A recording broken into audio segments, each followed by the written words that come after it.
Good morning everyone. So what we're going to be looking at today is building up some basic drawing skills, back to good old-fashioned HB pencil and graphite in its various forms so that I can show you options that you can use to make your artworks more realistic. First of all, you'll see that I have a piece of paper here. Now when you're drawing, the main important part of any piece of paper is that it's a nice smooth surface. The smoother the surface, the more realistic you will be able to get your drawing. You also have to be very careful about using cheap paper that has a high level of recycled pulp in it. If it's got that, then it can mean that when you're drawing, your pencils dig into the surface a bit and you try and remove it with an eraser, it just doesn't work out very well. It smudges, it doesn't get down because the paper has a bit of a bounce in it. So do be aware of that. The paper does not have to be thick. It can be very thin paper, but it's generally, you're looking for that nice, white, smooth surface that you can work up from. Now the other thing that's going to be obviously important is this is a beautiful reference image. So I've got my reference image here of ripe fruit and berries in a bowl from Any Lane. Link will be below, so feel free to grab it. It's all royalty free on Pexels. I've then got some materials that I'm going to be using. So first of all, most importantly, you're going to need a good quality HB pencil. So I've got a Faber HB pencil there. There's a few other brands you could use for HB pencil. I do like a Staedtler, Norris. I find they draw quite well as well. With pencils and HB pencils particularly, you'll usually want to try a few brands. It's just kind of finding one that works for you, that you're happy using. It's a very unique kind of choice. So choose a HB pencil. Then we're obviously going to need a traditional eraser, and I've got a putty eraser for getting rid of any errors or initial guidelines. I've got some more pencils. I've got a 4B and a 6B. You'll find that obviously you have ranges of Bs, which are your soft leads. They'll go towards your darker area. And then you've got some H's, which are going for more like fine line work and detail. With this I'm keeping it quite loose and free, so I've just got two fairly soft B's.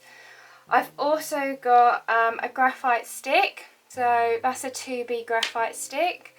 And then I've got a 6B graphite stick, and you can see it's a really chunky one. It's just different brands and again different sizes.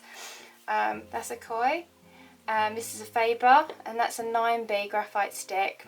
Again, you will find that different manufacturers of graphite sticks will give you slightly different tones because of the recipe of the graphite in the stick. Now the other thing that I'm looking at using, because quite a few of you have asked, is some graphite powder. See in there?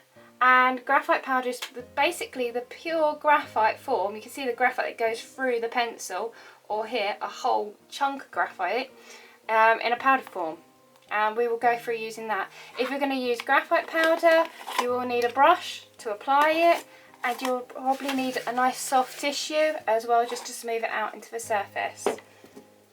So without much of ado, let's get on and do some drawing. I'm going to take my HB pencil and I'm going to hold it towards the end. Do try and keep your HB pencil nice and sharp when you're doing initial drawing, and I'm going to plot this bowl in on here. Now the first thing I have to acknowledge is that the bowl is actually in a square image. It's not in a rectangle image. You can see I've got a A4 piece of paper that I'm going to be drawing it on. So immediately I might want to square off my piece of paper. Now I'm doing this by eye. You could use a ruler if you wanted to, because it's just a quick sketch. It's not that worrying to just kind of wing it. Once you've got that, then you're looking at placing your bowl of fruit down in the centre. So we treat it as a big oval, and I'm going much darker than you will need to be going, because I want you to be able to see how I'm doing this. So I am drawing from my shoulder, I'm holding the pencil towards the end, and I'm keeping my eye on the reference image. Once I've got that, then I can start building up the main structure. So for me, I can see that kind of rectangle shape of the bowl. I'm going to be going a lot harder than I wish you to go.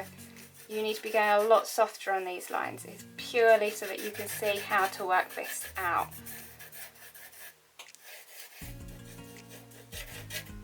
Then I'm going to work for the biggest piece of fruit first. And then gradually work down through my fruit sizes, looking at how my fruit all sits in collaboration with one piece or another.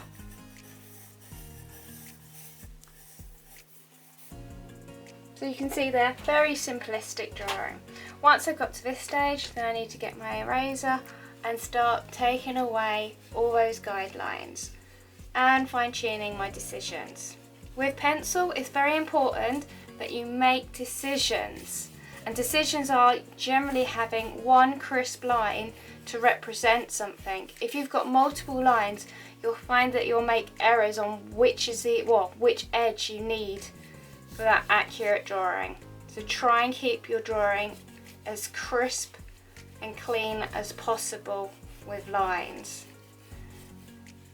Now you can take lines off, as you can see I've just done down there, and then you can come in with a pencil and crisp up the lines that you want to keep so you can get a more accurate line. Now immediately, can you see how my hand positions come halfway down the pencil? That all means I'm drawing from the wrist, and I'll be getting a little bit more of an accurate feel for the type of lines that I want to generate. Now if I'm looking at this corner, that corner is lower than that, it goes uphill, so I'm going to bring this down with pencil. Always double check your decision. So you can see here, I think that I've made a mistake. I'm bringing this down and I'm bringing this up and then around. If you see that you've done something wrong, correct it. Don't just try and cover it up.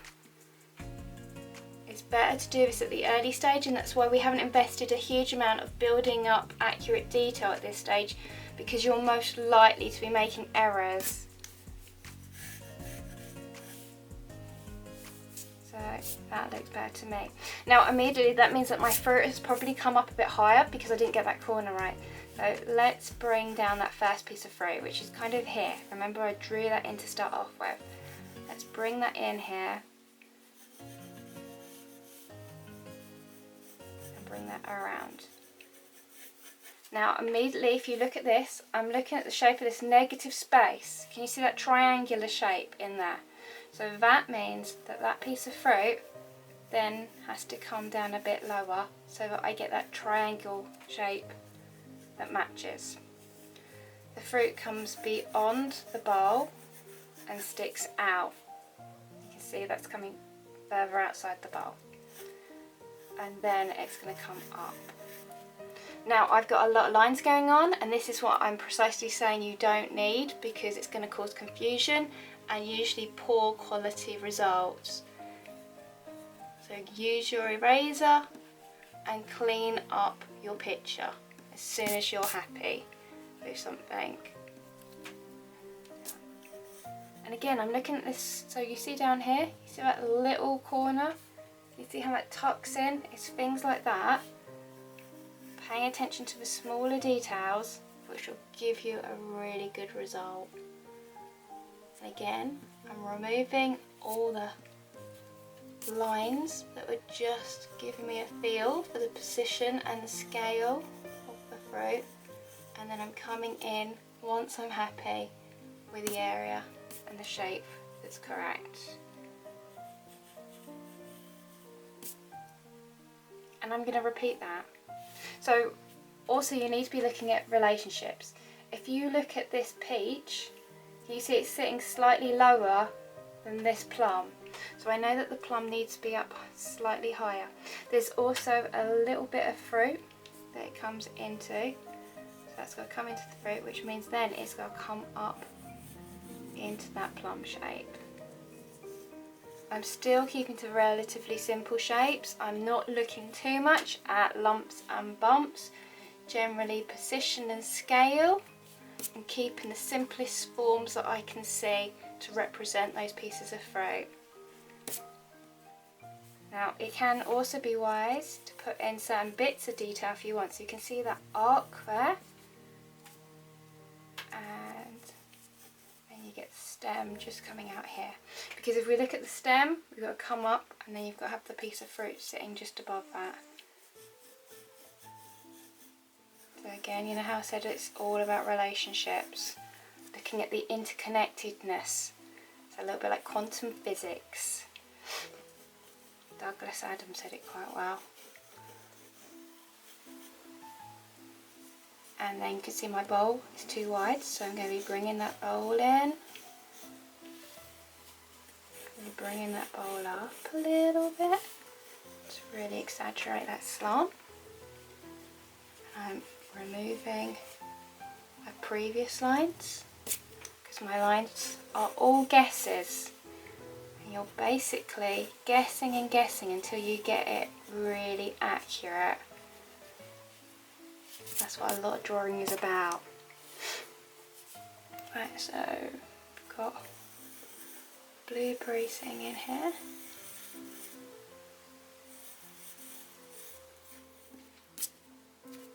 And then before you know it, you've got the bare bones down, haven't you really? So let's just get this bit just cutting over here. And then coming out on the top of the bowl. Got a bit draping down here. And you should end up with something that looks like that. Now once you've got your main drawing and you've gone round it to make sure that you're completely happy with all your crispness of your lines. Mine is a little bit sketchy. I would usually crisp this up, but we're just doing it quickly, so obviously be a little bit cleaner with your drawing than I am. But once you've got that, then we need to start doing some shading. So dealing with the shading of this picture is quite nice and easy. First of all, take 2 minutes just to notice a few things.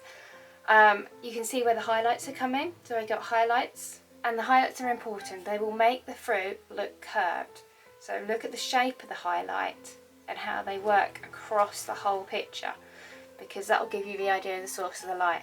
With this, I've got multiple light sources. So my main light source is coming down from this direction. I do have obviously a little bit, I'd say, of coming down from this direction too, because you can see some of the light hitting over here on the side of this bowl. And if it was completely from the right hand side, this would be in shadow. It's just enough to have a few different directions of light for you to see that cast of shadow down here on the bottom of the bowl. That means generally most of the light is coming from the upper right hand side. Now your awareness of the highlights will also make you aware of the shadows. So the shadows that are really dark in this are in these sections here. You will need to make some of the fruit, which is dark, also comparable to the shadow tones that you choose, because everything's going to be in forms of grey. So the blueberries are going to be very dark. You can see a little bit of blueberry shadow cast on things. You can see a little bit of shadow from plums casting onto other plums. Peaches casting onto plums. I'm losing the plot here between what's peach and what's an apple and what's a plum. But you get the idea that you can see that going on. You can also look at the colour and the tone of the bowl.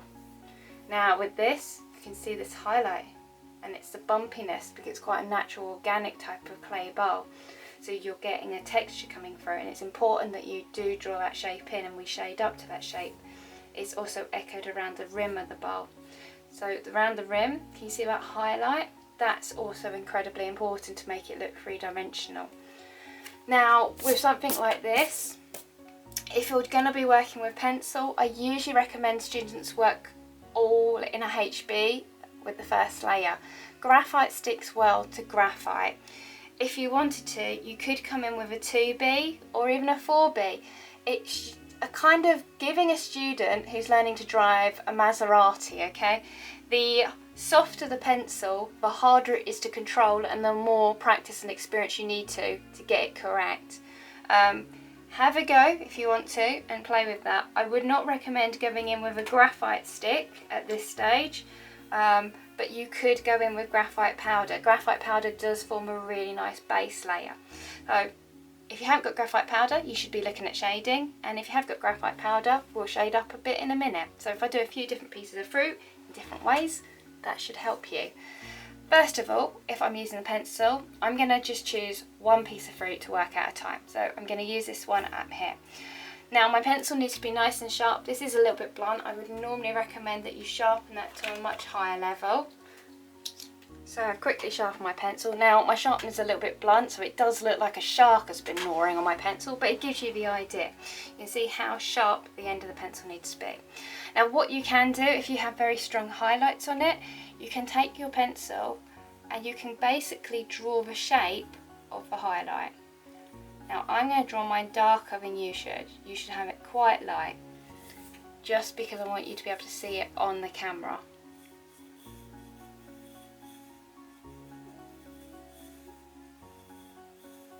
You can see there how I've put that in. I'm going to just take an eraser, take the end off that.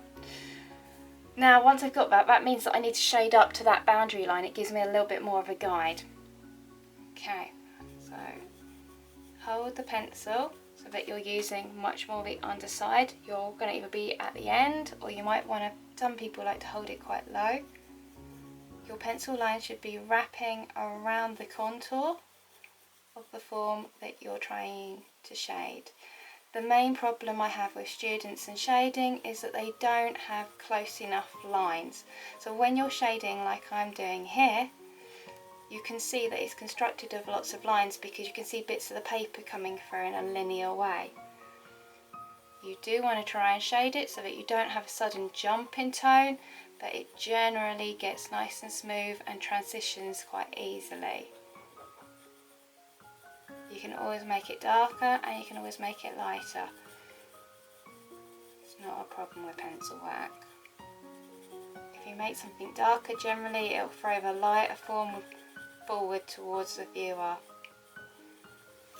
You might find that you need to slide your hand down the pencil just to crisp up the shape and to darken any areas of tone.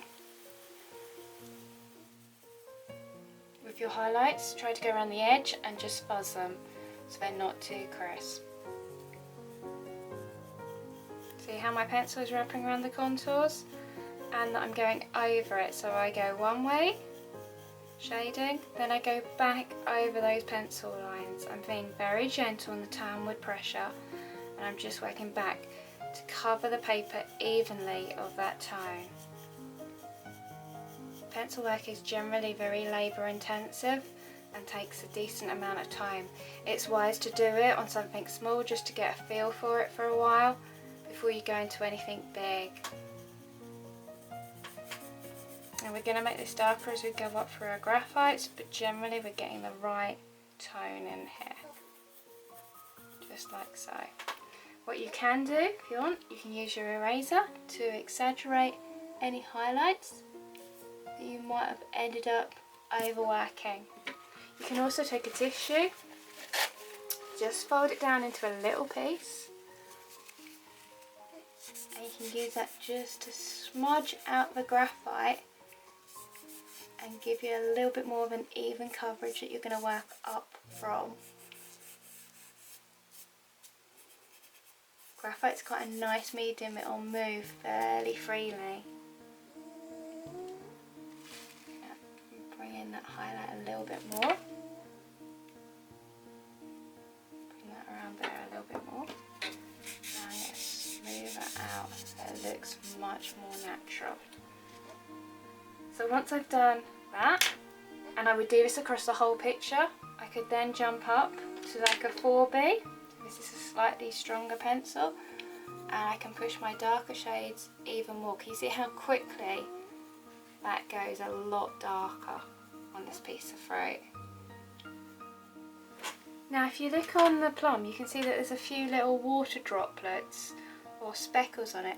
With something like this, you might find that you want to get a knife and cut your rubber into a small point, or you could be using something like a Monozero, and that can be used just to lift off speckles of the graphite work and give you that texture. And do have to be very accurate and take your time when you're doing something like this, because it can be easy to lift off too much. So you can get something like that relatively easy. Now if you wanted to use like graphite powder instead, so you can see here I'm going through all the different versions. Graphite powder can be a little bit clumsy. You're better off using it in various big areas. So you can see here's a nice big piece of fruit. You need to get your brush, dip it in your powder, just like so. Take off the excess powder with a little bit of a tap, and then use the brush to put it onto the surface where you want the graphite powder to stay. Once you've got that, then take your tissue and start smudging it onto the surface. You will find that if you breathe on the tissue, then smudge it, you'll get even darker results. Even darker results, she says, before losing her voice. Do try and smudge in contour directions of the piece of fruit or the form that you're trying to represent. Now what you can do there is, you can see I've put down a basic colour, then a basic tone, then I'm adding in a little bit more, just using my brush, and I'm going to make that a little bit darker by layering up my graphite powder. The trick with graphite powder is that it's incredibly quick. You can get decent quality results in a very short period of time. It is incredibly light though.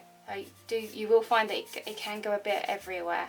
So do working in an area where you've put something down on the table to trap it, because it's very easy for it just to kind of lift off and go over you and the floor. Although it's just graphite powder, it will come out relatively easy. So you can see there, I've put down my graphite powder. I'm now going to just take my brush, use my tissue to wipe off the excess graphite powder.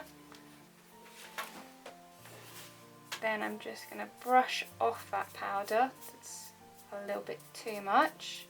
You could blow it if you wanted to. I'm just going to move that over there though, out the way. My tissue to take off that excess. And then you get your charcoal. I've got a real thing for charcoal pencils at the moment, haven't I? HB pencil, and you can work that up. So I'm going to start working this piece of fruit.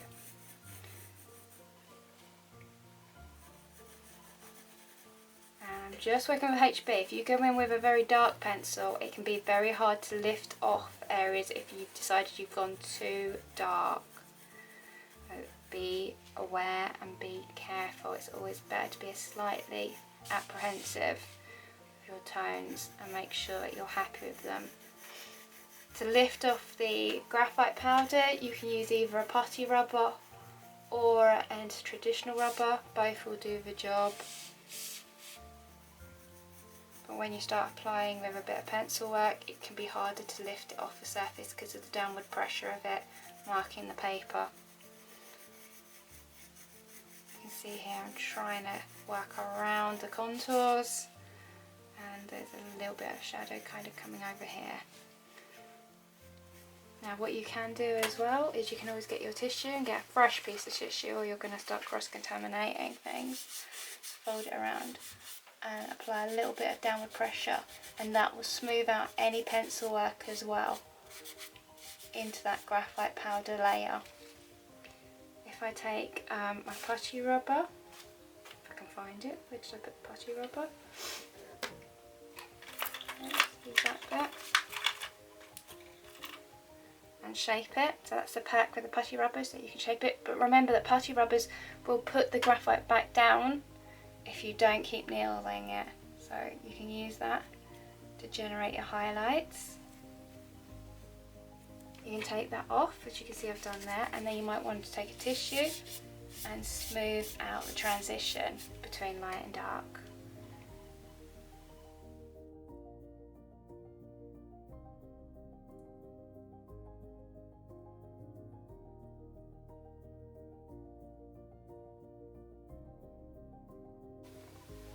So you can see here, just using a rubber to boost some highlights, to put in any little bits of dotting that you might see because of the texture and the patination of the fruit skin. Next one is using a graphite stick. So if you want to use a graphite stick, I've got one here, and say that I'm going to work on this piece of fruit over here. It's easy enough to do. I can see the shadow sitting underneath up here. Now with the graphite sticks, they do get blunt, so they're very hard to deal with small accurate detail. You'll probably find you'll need to use it in collaboration of a pencil. First of all, you want to be very gentle, so try to be on kind of a 2B scale of graphite tone. If it's too strong, you're going to go dark very quickly. It's the same as just drawing with a pencil. You're thinking about the contours, you're blending them around the shape, and you're working that up. Now with this, I've got this coming over the top of the fruit, so I'm kind of looking at the shape that I'm getting with that. Okay, and I'll work one bit at a time, just work one little bit at a time. Once I've done that with the graphite stick, usually you're going to need to go in with a pencil, like a HB, and start building up a little bit more of an accurate kind of tonal change. It can be quite thin and fiddly. That's got the bare bones of that section. Now I need to draw in this sitting over the top of it and get the accurate shapes that I want to tone into. Then you're going to need to build that up again. So again, you can get a graphite stick if you want to. So it's one of many different graphite forms you can use. You can put in those darker tones. Use a tissue to smooth it out. Go around with an eraser to clean up the drawing so that you know exactly the boundaries that you want to be working up towards. And again, because like I said, it's very fine detail, you're going to be using probably more of a pencil tone to work this up. So I've gone back to my HB pencil and I'm going to just build up a little bit more tone using that because it's nice and accurate. I'm looking at the folds, the textures that I'm trying to generate, and I'm blending out any areas that I've put that darker tone in so that it really throws forward the highlighted, softer toned shapes. I should end up with something like that. Right, so now it's about you choosing which technique you prefer and working across your whole picture. Then once you've worked across the picture, you need to stand back, take a moment, and you'll probably need to come in with something like a 6B, fine tune some very strong shadows. But then ultimately you should end up with something that looks like this. Right, now it's all down to practice and controlling your pencil work, your graphite if you're going in with powder, and then the graphite sticks. Hopefully you've enjoyed this and you want to do more. Practice makes perfect. I'll see you all next week. Bye everyone.